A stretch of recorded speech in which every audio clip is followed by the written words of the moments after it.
Hi, everyone. So during today's call, we're going to be talking about IPX. This is a new service that we started about half a year ago. And really what we're going to be discussing during this call is transforming your Amazon infringements into income. So let's go ahead and get started. So first, let's talk about who we are. ESCO is a boutique law firm that only works with Amazon sellers and Walmart.com sellers.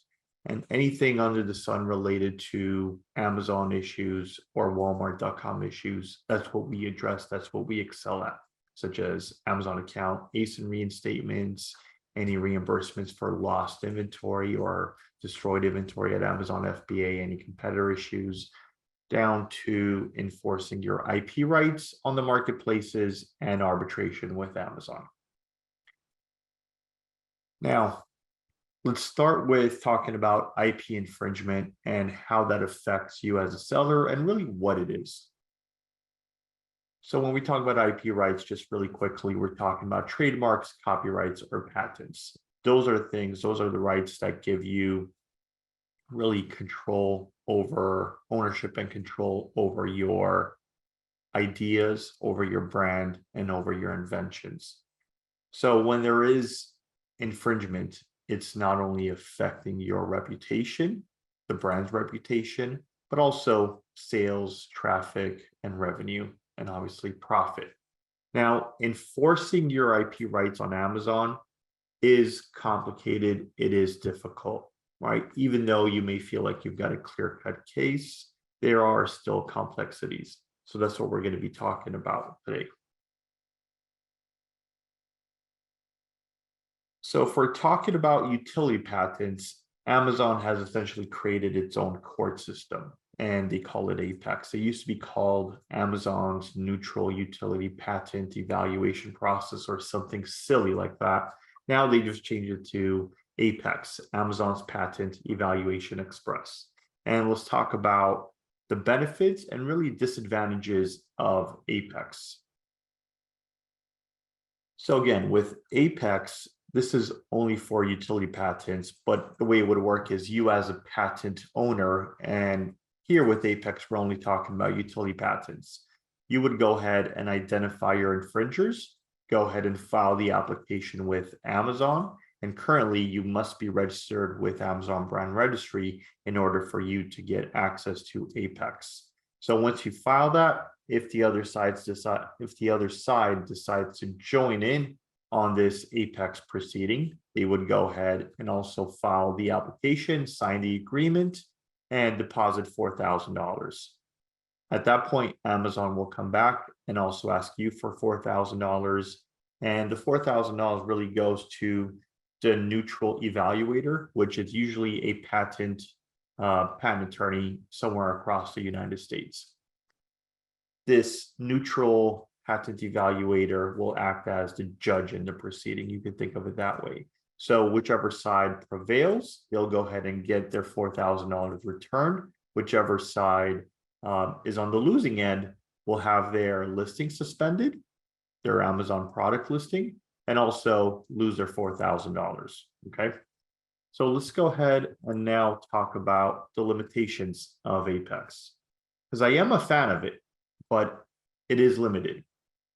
So number one, you're not able to collect any royalty, even if the neutral arbitrator, or whatever you want to call him, the judge in the Apex proceeding determines that you have prevailed, that the other side is more likely than not infringing on your patent. You're not going to be able to collect any royalties, right? And you also don't have any set agreement in place for the other side to prevent them from infringing in the future.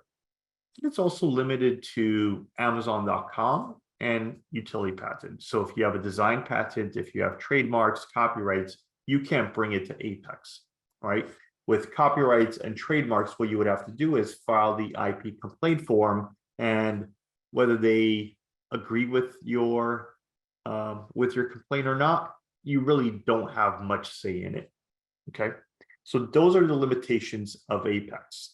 If you had infringers on Walmart.com or Shopify, eBay, obviously you can't use Apex. This is proprietary to Amazon. So now let's talk about our new service, IPX, and why it's a much better service, much better experience, and a lot more effective in enforcing your IP rights.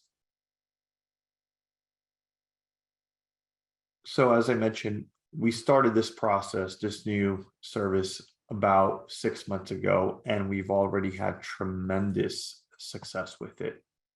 And that's why we're now sort of bringing it to the public and being a little bit more vocal about it. So let me tell you about the process and really what this entails.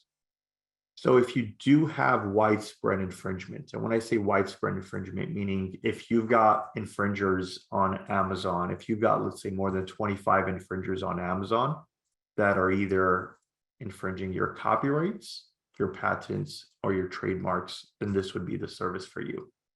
And the reason we say those three is we could go after any one of them, or it may include a combination of more than one IP. If you own a trademark and a patent, then obviously we could go after all of them, right? After all the infringers. And just to take a step back, when we're talking about trademark infringement, it would be anyone that's using your logo, your brand name, or your slogan on Amazon, on any of those listings. If we're talking about copyrights, usually in the Amazon world, in the e-commerce world, the way we see copyright infringement is when someone takes your product photos and is using it on their own listing, okay? So if they're using your photos without your permission, then that would be considered copyright infringement. Now, the question may come up, which we've received before, is what if I hired a third-party professional to go ahead and take my photos, but I never got a copyright registration, but now I've got hundreds, if not thousands, of other sellers using my photos? We could still get copyright protection on it. Getting photos, product photos protected by copyright is a pretty seamless and pretty short process. You're probably looking at 2 to 4 months on average, right? And then with patents, I think that's a little bit more clear cut. Someone is infringing on your utility patent or your design patent, you as the inventor would know. So if you've got 25 or more infringers on Amazon, then this is going to be a perfect solution for you. So once you engage us, we'll go ahead and use our proprietary software. This is software that we had to develop from scratch. We're not using any third-party software. This is software that's not even out there in the market. This is our own proprietary software. So we'll use our own software to go ahead and, number one, find these infringers across several marketplaces, collect all the evidence, collect all the information that we need about them, and then from there, we'll go ahead and file the lawsuit. Once we file the lawsuit, what we ask the court to do is go ahead and grant us a TRO, or temporary restraining order. What that allows us to do is freeze any money that they have, that these infringers have on the marketplace. You as an Amazon seller may know that once you sell a product, you're not going to get that money until 2 weeks, maybe 21 days later. So that money sits in the settlement fund or the settlement account. That's the money that we'll be able to freeze, and any money that is earned by this infringer during that time from being frozen until we have a settlement is also going to be frozen. They're not going to be able to access it. So once the funds have been frozen on these marketplaces, then we essentially, what we do is we'll go ahead and, more likely than not, come to a settlement agreement with these infringers. And most of them are going to be foreign infringers. That's what we've seen. Not only are we going to be able to collect a royalty for the infringement that they've caused, but also have them sign an agreement that says, you know what, I as infringer A agree that I'm not going to be infringing in the future. And if they do, then there is a hefty, think of it as a fine, right? Liquidated damages, but think of it as a fine that they'll have to pay. So financially, it doesn't make sense for them to infringe in the future. And then once we do have those funds, we'll go ahead and split it amongst us, amongst our law firm and amongst you as the client.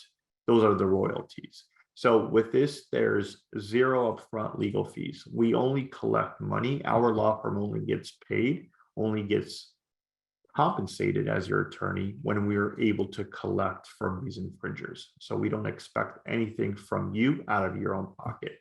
And I think that's the beauty of this service, where us as your attorney and you as our client, our interests are completely aligned, and we're definitely in the same boat. Okay. That's why I love this service.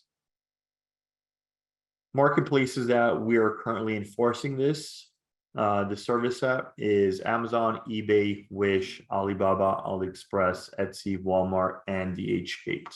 So those are all the marketplaces. And I think even between Amazon, eBay, Walmart.com, Alibaba, and AliExpress, that's probably 80% of e-commerce sales and really e-commerce traffic.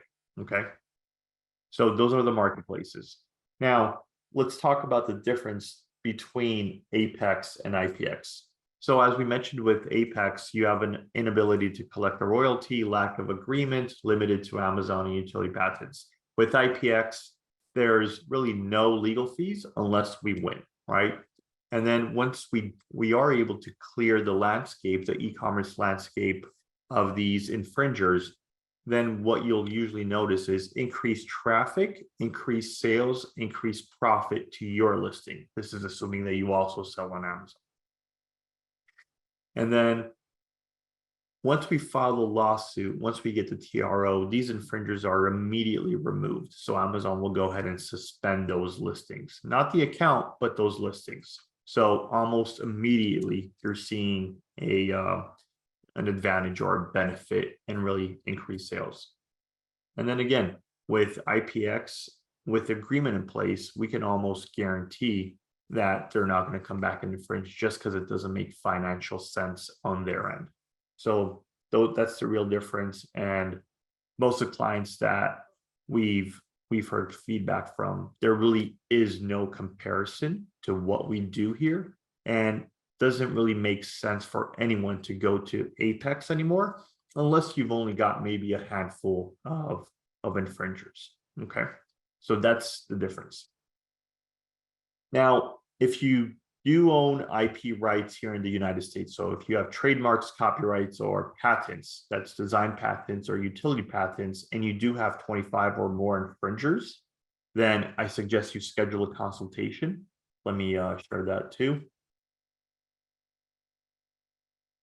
You could call us, or you could send us an email, or go to our website and fill out a form, and one of our team members will contact you. But if you've got over 25 infringers and you've got IP rights here in the United States, right? This strategy only works here in the United States. So only if you've got IP rights here in the United States. So give us a call and would love to talk to you. Again, I think this is one of the best services we've designed. And if you've been following us, you know that we're known for coming up with creative and logical solutions, such as synthetic arbitration just a year ago, 2 years ago.